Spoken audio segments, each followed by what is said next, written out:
Coucou, c'est Marion du blog à plat de couture, du compte Instagram à plat de couture et la page Facebook à plat de couture. Je reviens donc vous présenter mes cousettes du mois de mai et finalement il y en a eu pas mal, vous allez voir ça tout de suite. Je commence par, je crois que c'est la seule cousette enfant du mois de mai si je dis pas de bêtises. Et c'est une petite jupe pour une petite robe, pardon, pour ma fille, dans un super tissu. Alors j'ai fait en coton pour faire assez simple. Tissu que j'ai eu chez Visiotex, un vendeur là là où j'habite. Les deux cotons d'ailleurs, je trouvais que ça se mariait plutôt pas mal. Et le dos, c'est un dos nu et en fait c'est doublé, le devant, enfin toute la partie buste et dos est doublée. Ce patron, j'ai eu l'occasion de le tester, c'est la marque Cactophile, c'est une toute jeune marque. Et puis en allant sur Instagram, j'ai vu qu'elle recherchait une testeuse, il lui manquait une testeuse en taille 10 ans. J'ai envoyé un petit message et puis elle m'a dit ok, après il y avait le délai, c'était sous 3 jours, quelque chose comme ça. Donc heureusement que ça m'a pas posé de soucis. C'était super bien expliqué. J'ai apprécié. Alors le patron, je vous montre. C'est le seul truc que j'ai imprimé. Il n'y a que 4 pages à imprimer en fait. Et alors ça c'est top parce que justement en période de semi-confinement, on va dire, avoir que 4 pages à imprimer, c'est plutôt pas mal. Le reste, en fait, le reste c'est la partie, donc ça représente forcément le devant et le dos. Et le reste, en fait, à découper, c'est un rectangle pour la ceinture et des rectangles pour la jupe. Donc là, il n'y a pas de patron, les mesures sont données. Et puis pour le 10 ans, pour ma fille, ça tombe très très bien. Donc je vais vous mettre des photos portées. Franchement, je vous recommande. Cette robe-là, je la trouve vraiment super, super chouette. Ma fille adore. Le dos nu, ça leur plaît carrément. Elle est assez facile à faire. C'est pas un niveau débutant, sachant qu'il y a une fermeture invisible au dos. Donc bon, c'est un petit peu la partie technique de cette cousette-là. Le tissu est quand même super joli. Que dire d'autre? Oui, donc ça se ferme aussi par... donc il y a 2 boutons, donc 2 boutonnières. Donc voilà, les petites difficultés qu'il peut y avoir. Beaucoup de fronces au niveau de la partie jupe. Mais voilà, moi j'avais pris un tissu assez facile à coudre pour justement me poser le moins de soucis possible. Et je regrette pas, le résultat est top. Donc en plus que 4 pages à imprimer, franchement moi je trouve que c'est un gros plus. Les tailles, ça va du 2 au 12 ans. Donc la créatrice, elle s'appelle Cactophile. J'ai pas donné, je crois, le nom de la robe. C'est la robe Fiona, celle-ci. Et là, sur le mois de juin, je vous montrerai. Je suis en train de tester une nouvelle robe. Elle sort vraiment beaucoup de patrons en ce moment. Et là, je suis en train de tester la robe Angéline, donc en taille 10 ans toujours. C'est une robe longue cette fois-ci. Donc je vous donnerai mon avis sur la prochaine vidéo. Voilà pour cette robe, je vous laisse avec des photos de la robe portée par ma fille.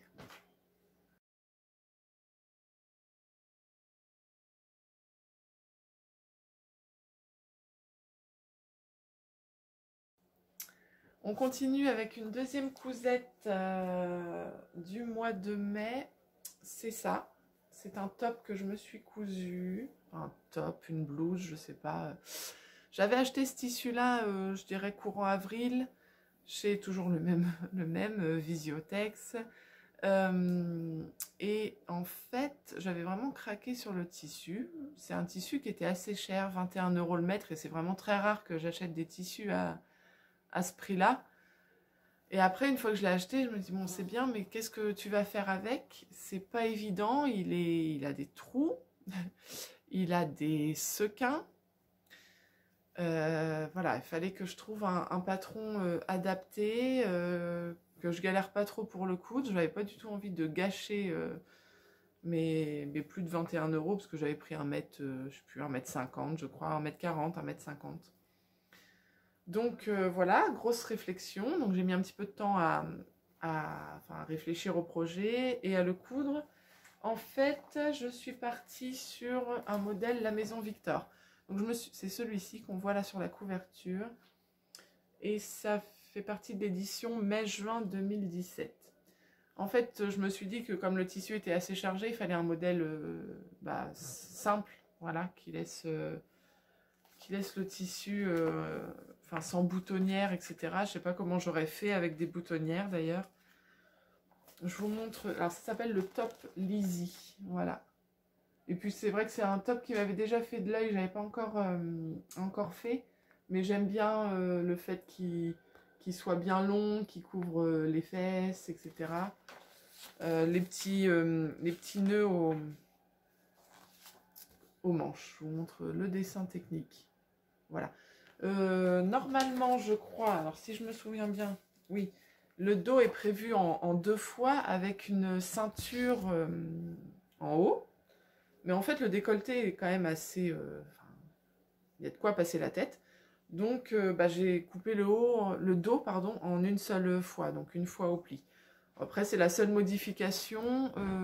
Quoique je me demande si c'est pas une parementure normalement à l'encolure et j'ai fait un biais pour finir proprement.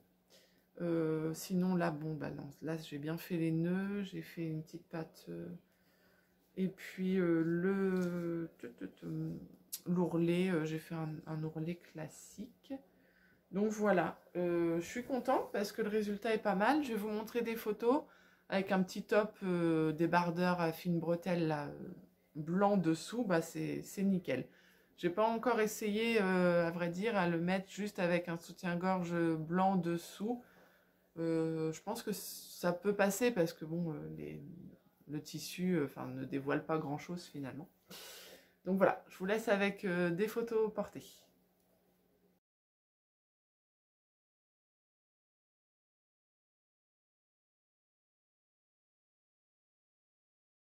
Alors, ensuite, j'ai eu l'occasion de tester sur ce mois de mai un autre patron d'une autre marque. C'est le patron French Kiss de Chute Charlotte. Alors, Chute Charlotte, c'est quelqu'un que je suis depuis un moment. J'avais même cousu un petit cortège de demoiselles d'honneur pour un mariage, pour le mariage de ma copine. Et donc, j'avais acheté son patron et la licence qui allait avec. Et donc là, elle m'a proposé de coudre French Kiss. Et donc voilà un petit peu ce qu'on peut coudre avec ce patron. On peut coudre un top à fine bretelle avec un nœud au dos. Et en fait, le dos peut être soit ouvert, soit fermé. Et puis on peut coudre la même chose, donc le top avec des manches ou la robe avec des manches ou la robe version top, enfin voilà. On voit un petit peu là toutes les possibilités. Je vais vous montrer tout de suite ma version, mais je compte bien en faire une autre. Alors ma version pour le test, on va dire, du patron, c'est ça, c'est un top. Un top tout simple. Quand je vous dis tout simple, c'est que j'ai même pas fait du coup la version avec le nœud. J'avais envie de quelque chose que je mette très facilement avec un jean. Et en fait, je me suis dit que le nœud, si on enfile une petite veste, ça peut être un peu gênant, même au boulot quand on est sur la chaise de bureau. J'ai pensé vraiment au côté pratique. Après, moi, j'ai très envie de me coudre la robe avec un beau nœud, quelque chose de plus sympa. Donc j'ai cousu ça dans une crêpe. C'est une matière que je couds jamais. J'avais peur de galérer. Finalement ça a été, mais le patron est quand même simple. Donc voilà, c'est quand même un tissu, quand on passe le fer dessus, il ne faut pas que le fer soit très chaud, donc ça ne marque pas les plis. Donc pour faire un ourlet, on galère. Bon voilà, donc moi je me suis facilité la tâche parce que... Bon, il n'y a pas beaucoup de plis à marquer. Et l'ourlet, je l'ai fait en ourlet rouloté à la surjeteuse. Et j'ai mis donc dans mon boucleur un fil rouge qui permet d'avoir un petit rouloté rouge tout autour tout le bas de mon top. Et puis bah, le rouloté c'est bien aussi parce que mon tissu est super fluide. J'adore le tombé de mon top, c'est vraiment ce que j'imaginais. Et puis bah, du coup l'ourlet rouloté ça apporte pas de poids, enfin ça continue bien cette légèreté du top. Que dire d'autre? Franchement, je trouve que c'est un patron un peu incontournable pour femmes. Le fait qu'il fasse top, robe, dos ouvert, dos fermé, le nœud, pas le nœud, on s'en fiche. On fait comme on veut. Donc voilà, moi, j'ai vraiment beaucoup aimé. J'ai vraiment l'intention de recommencer. Le tissu, je l'ai trouvé super agréable à coudre. Enfin, à coudre. Oui, à coudre, parce que finalement, j'ai pas galéré. À porter, c'est vraiment top. Il y a un empiècement, enfin, le dos après la basque sont enfin, découpés. Là, il y a un empiècement. On peut souligner ici l'empiècement par un passepoil. C'est quelque chose, alors j'avais pas de passepoil rouge par exemple au moment où je l'ai fait, mais c'est quelque chose qui peut être très sympa. Les petites bretelles, enfin ça se fait bien, j'appréhendais un peu et puis finalement j'ai réussi à les retourner assez facilement. Toute la partie haute est doublée.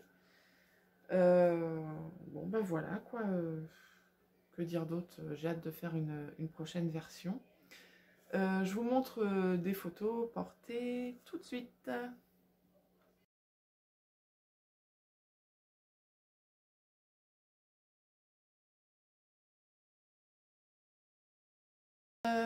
Donc, j'ai fait aussi une petite cousette pour ma maman. C'était son anniversaire le 24 mai. Ça tombait un dimanche. On est allé manger chez eux, chez mes parents.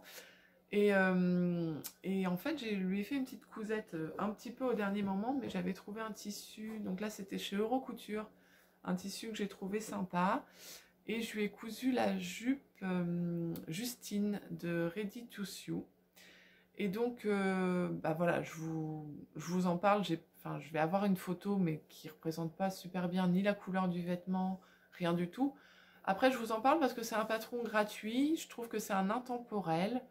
Donc, je vous mets le lien dans la description de la vidéo parce que bah, c'est un bon plan. Donc là, moi, j'ai fait une longueur, ce qu'on appelle midi, donc sous le genou. Je m'imaginais bien en fait la faire aussi pour moi, mais alors moi j'aime pas trop les longueurs midi pour moi. Donc moi je m'imaginais bien la faire au-dessus du genou. Donc voilà, je vous montre une photo et je vous mets le lien du patron gratuit dans la description.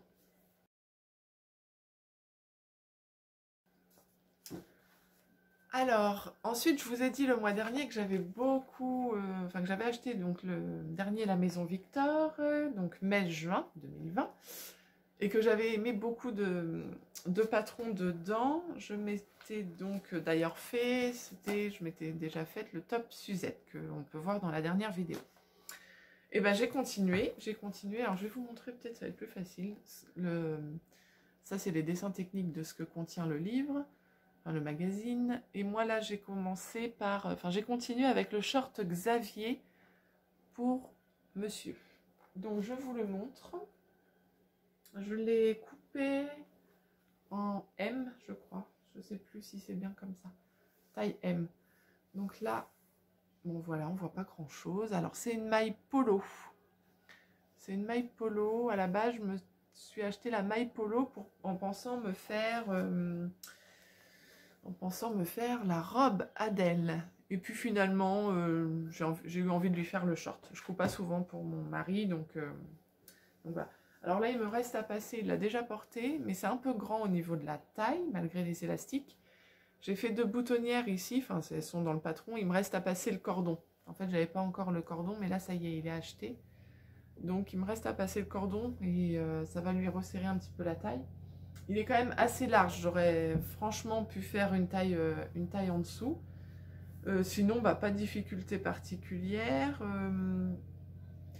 J'ai fini l'ourlet classique, les élastiques et puis les poches, voilà, dans un tissu un petit peu contrastant, un coton. Donc voilà, j'ai utilisé un tissu de maille polo, ça se coupe bien, le résultat est sympa. Pour un short, ça passe très bien aussi. Je suis pas sûre d'avoir de photos portées. Je vais essayer d'y remédier avant le montage final de la vidéo. Bah, sinon, vous aurez vu à peu près ce que ça donne. Il y a des poches aussi au dos. Voilà. Et du coup, comme bah, j'avais forcément beaucoup moins de tissu polo que prévu, après avoir fait le short, il m'en restait un petit peu quand même. Je suis donc partie de la robe Adèle pour faire un polo Adèle. Je vous montre ça tout de suite. Alors voilà le résultat. Je suis super contente de mon polo. Donc là c'est pour moi, hein, c'est pas pour mon mari. Je suis quand même archi contente de mon polo, je disais. Donc j'ai gardé bah, toute la partie haute, voilà. J'ai coupé au niveau de la taille. Et puis comme je suis très grande, j'ai rallongé un petit peu encore. Et c'est... Voilà, j'aurais pu rallonger encore de 2 ou 3 cm. Il est un petit peu court, alors... bon, enfin, je l'ai porté, ça va finalement, mais j'avais peur que ça soit trop court au final. Que dire, le modèle, il est présenté avec un col polo tout fait, acheté tout fait. Mais sur le site internet de la Maison Victor, quand on tape robe Adèle, il nous donne le patron pour avoir le patron du col. Donc moi je l'ai fait dans la même maille que mon polo. Et c'est pareil pour les bords-côtes, enfin l'emmanchure, le bord des manches. Sauf que là moi j'ai pas utilisé leur patron, donc il y a un patron aussi. Mais je ne l'ai pas utilisé parce que j'avais cette espèce de bord-côte froufrouté. Il m'en restait encore un petit peu, c'est quelque chose que j'avais déjà utilisé plusieurs fois pour ma fille. Et il m'en restait suffisamment, donc voilà. Et j'ai rappelé ce bord-côte sur les côtés, donc j'ai en fait les côtés ouverts de mon polo. Et ça, je trouve que ça fait quand même super sympa. Voilà, objectif maintenant. Alors je vais vous montrer des photos portées, franchement j'aime beaucoup. La fermeture c'est sympa, enfin, ça fait côté sympa. L'intérieur est propre avec un biais sur les côtés pour... bah, ça fait franchement fini. L'objectif de... je sais pas, bah, du mois de juin maintenant de toute façon, vu que le mois de mai est terminé. J'aimerais y broder en fait un petit quelque chose au niveau, au-dessus de la poitrine ici. Voilà, si je fais ça, en fait j'aimerais y broder quelque chose ici. Je sais pas encore quoi, donc je débute en broderie, j'ai peur de tout gâcher. J'ai acheté ce qu'il faut, c'est-à-dire un stabilisateur pour... parce que la maille c'est comme du jersey, ça s'étire, etc. Donc pour broder il faut un stabilisateur.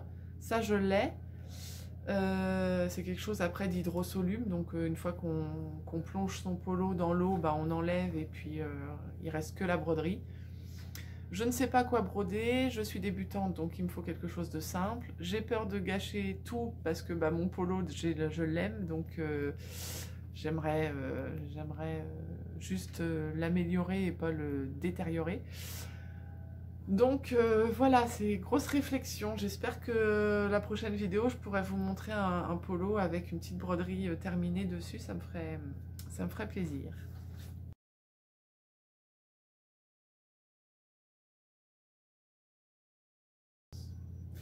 Et enfin, une couture que j'ai terminée début mai maintenant, que j'ai traînée pendant au moins tout le confinement, voire même un petit peu avant. Mais elle est terminée au mois de mai, donc je vous la présente sur cette vidéo. Et que finalement je vais porter, mais pas tout de suite, parce que là il fait tellement beau que... C'est un manteau ou blouson, veste, ça s'appelle Toasty, Utility Jacket. C'est un patron que j'aime beaucoup, déjà d'emblée, donc sans modif, je l'aime énormément. Il y a juste, enfin, il laisse quand même aussi beaucoup de choix, donc par exemple au niveau des poches, on a les poches comme ça ou comme ça. On a les poches comme ça ou comme ça. On a la possibilité de mettre une capuche amovible. On a la possibilité de mettre une ceinture et des passants. De mettre une poche sur la manche ou pas. Enfin voilà. C'est patron top. Il est en anglais. C'est un patron certainement je sais pas, américain, je dirais, ou anglais, en fait, je ne sais pas. Bon, je parle, enfin, je lis correctement l'anglais. Après, il y a quand même des termes techniques de couture que je maîtrise pas vraiment, mais il est super bien schématisé. C'est pas des photos, c'est des schémas, mais chaque étape est très très bien schématisée, bien numérotée.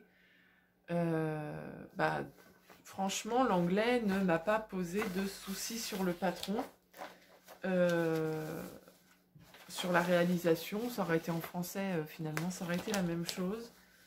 Donc ça, bon, c'est au niveau du plan de coupe, forcément, c'est impressionnant, il y a énormément de pièces, etc. Ça fout un peu les bouts. Au moment où on coupe le tissu, on se dit, ouais, est-ce que j'ai bien tout coupé dans le bon sens? C'est un peu la pression. Et puis, pour vous montrer, c'était juste pour vous montrer une page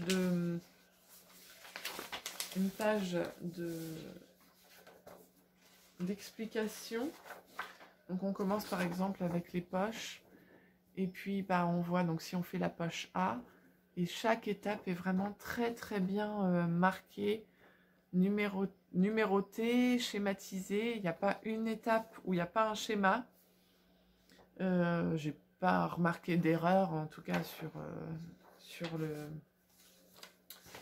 sur les explications. Bon voilà, ça a fait peur au début, et puis finalement, en prenant son temps, j'ai vraiment pris énormément mon temps entre l'assemblage du patron, la découpe des pièces, et ensuite bah, l'assemblage de chaque partie. C'est vrai que j'ai mis plusieurs semaines, je ne sais plus exactement quel jour j'ai commencé, mais voilà. Mais par contre, c'est super enrichissant de faire un projet comme celui-ci.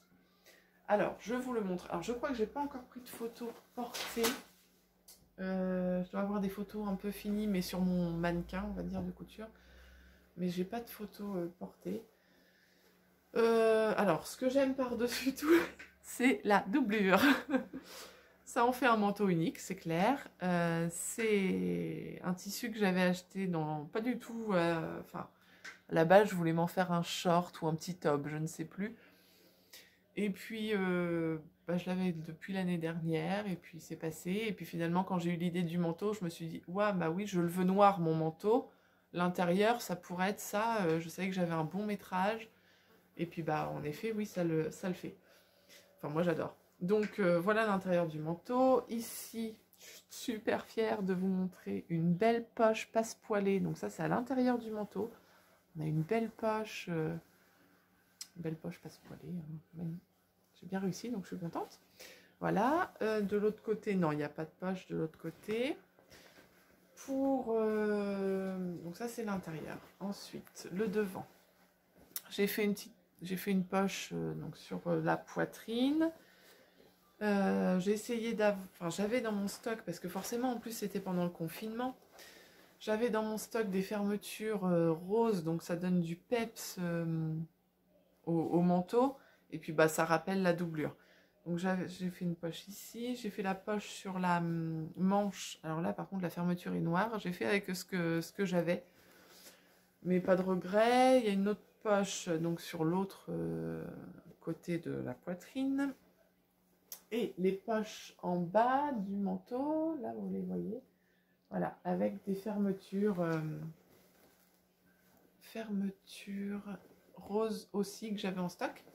Ce que j'avais pas en stock, bah, c'est la grande fermeture qui vient fermer le manteau. Donc ça, je l'ai attendu un petit peu. Je l'ai commandé sur eBay parce que j'ai trouvé ce qu'il me fallait au niveau... bah, je voulais du rose, il me fallait une grande fermeture, donc voilà. J'ai rallongé les pièces de 3 cm en fait à chaque fois. En fait, il y a deux... Sur la longueur du manteau, il y a 2 fois où on peut allonger les pièces. J'ai allongé à ces 2 endroits-là et j'ai allongé de 3 cm à chaque fois. Donc c'est aussi pour ça qu'il ne fallait pas que je me plante au niveau de la découpe. Bien penser à tout le temps allonger mes pièces, que ce soit pour l'extérieur, pour la doublure. Enfin, voilà. J'ai fait donc la ceinture. Enfin, en fait, j'ai fait un peu la totale au niveau des options. Et j'ai fait aussi la capuche. Donc la capuche, si je vous montre de dos le manteau, oups, là on voit la capuche, voilà, Et puis, bah, elle est amovible, donc c'est pour ça que je l'ai faite. Je me suis dit, c'est qu'un plus finalement. Il y a des petites épaulettes, là, je sais plus comment on appelle ça, mais voilà. Pour donner le style, ça se ferme bah, donc par la fermeture, mais aussi par-dessus, il y a les boutons pression, voilà. Bon, je vais vous montrer des photos, ça va être beaucoup plus parlant, parce que là, elle l'a tripoté dans tous les sens, voilà. C'est pas ce qu'il y a de mieux. Ah, je voulais juste vous montrer encore une dernière chose. Au dos, donc ça c'est le dos de la veste. Et au dos, en fait, il y a, je sais pas comment on appelle ça en fait. Je vous le montre, voilà, tout simplement. Voilà, c'est ouvert comme ça au dos. Ça donne un peu d'aisance aussi pour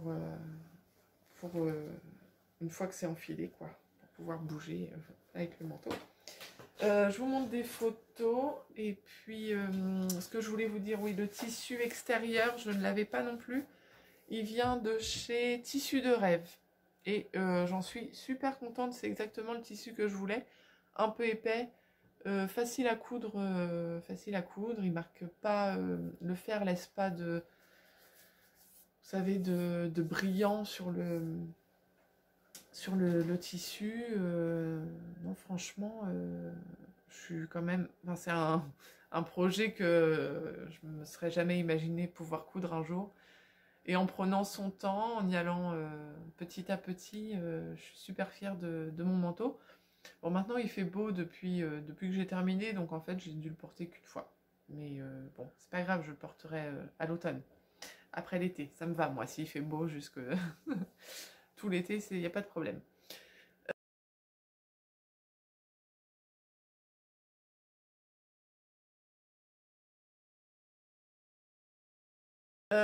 Voilà pour les nouvelles, je vous laisse, je vous embrasse, je vous dis bah, à bientôt donc, sur les réseaux sociaux, et sinon à dans un mois pour la nouvelle vidéo du mois de juin. Bisous bisous.